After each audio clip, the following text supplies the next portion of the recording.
So, Napoleon was finally defeated. What happens now? Welcome back to Modern World History. In this video, we're going to talk about the Congress of Vienna.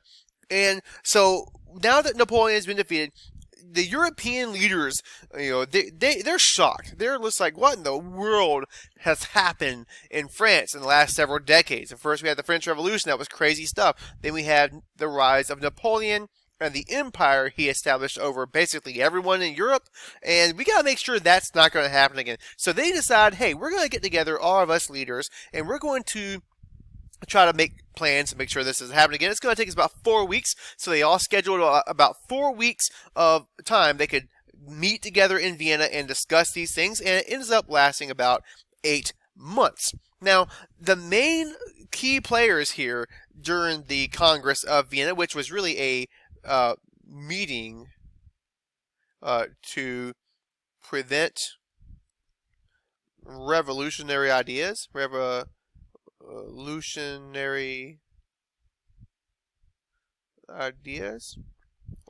really this is simplifying it. They really wanted to establish and preserve peace, like I said here, but they got together and it ended up lasting 8 months. The main power players here were these guys.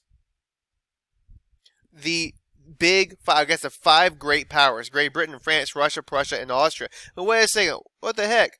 Didn't we just beat these guys in the Napoleonic Wars, and weren't they the reasons for the revolution? Well, remember, not the government, not the conservative, not the monarchs. The reason here is because of the liberal ideas that had started in France. So we're going to get more on the reason why France was not severely punished in just a few minutes, because that is definitely part of this Congress of Vienna.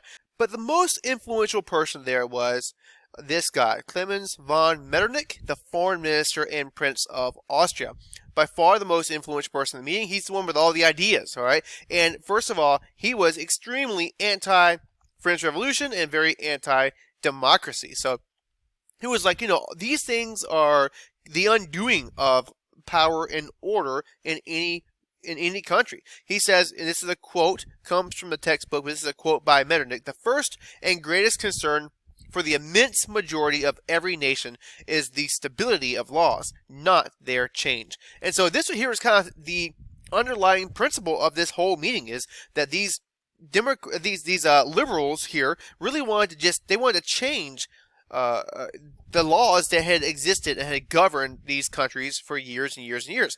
And so Metternich's plan to prevent this kind of revolution in the future was threefold. First, surround France with strong nations. Okay? And so if France had strong nations around it, if something like this happens again in France, where these ideas have been rampant for several decades, they can rush in real quick to prevent it from getting so far as the king's getting killed. So they ended up uniting the Kingdom of Netherlands. They brought together the Austrian Netherlands and the Dutch Republic as one kingdom. One kingdom. Okay. Number 2, German states. They were not united. Prussia was a German state, for example. We've heard about a lot. Austria is more or less a German state. And so the German states, all 39 of them, were loosely organized as one unit under the main control of Austria. Now, Switzerland was also recognized as an independent kingdom, and Sardinia ends up obtaining more territory. They get Genoa added to their kingdom. Okay, so the second thing that Metternich proposed as a means by which they're going to meet the goals of the Congress of Vienna was to restore the balance of power. So we've talked about this balance of power before. Essentially, no country in Europe can overcome another one easily, and it protects all European interests.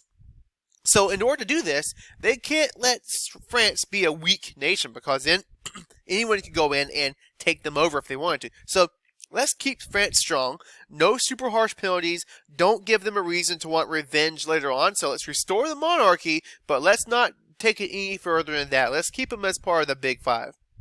And then number 3, restore royal families who were in power prior to Napoleon. And this right here is going to bring about a degree of legitimacy. Now, we're not talking about just in France, but everywhere. Remember, Napoleon had he deposed the King of Spain. He had established his own friends and family as these monarchs over these territories that he considered to be dependent states. And so they wanted to reestablish the family rulers that existed for long before for every single one of these kingdoms if they possibly could, so that there would be legitimacy, which could help to establish order better, help to establish order.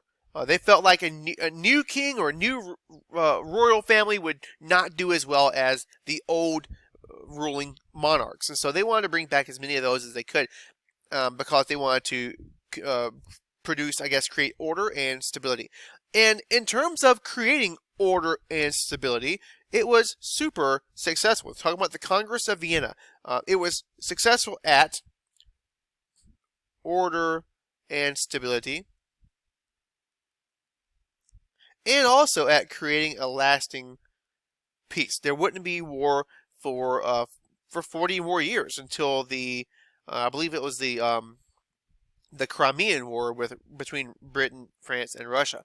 So 40 years of peace would be the result of this. Now here's the thing though, is that really this is going to be more so a victory for the conservative right. So even though this was it worked towards producing this lasting peace and establishing order in Europe, the countries actually got along, which is pretty cool. That doesn't happen very much today. But it really did kind of reestablish and reaffirm the conservative right, the absolute leaders, and it suppressed the feelings of some of your liberal reformers that wanted more say in government. And so democracy, for example, was seen as this evil by these conservative right authoritarian leaders, but they got a taste of it, and that taste would not so easily go away. The concert of Europe here is a series of alliances that Metternich kind of put in place where countries would have each other's backs in the case of any kind of future revolution that would endanger one or more of these countries. And despite this, though, despite all their efforts, like I just now mentioned, you can't undo the French Revolution. It's already happened. It happened in the minds of all the people that lived in France and also in the places where the ideas had spread throughout Europe and even in the Americas. So in the next video, we're going to take a look at that and see how the Americas responded to some of these revolutionary ideas and what impact that's going to have on the political structure then and now.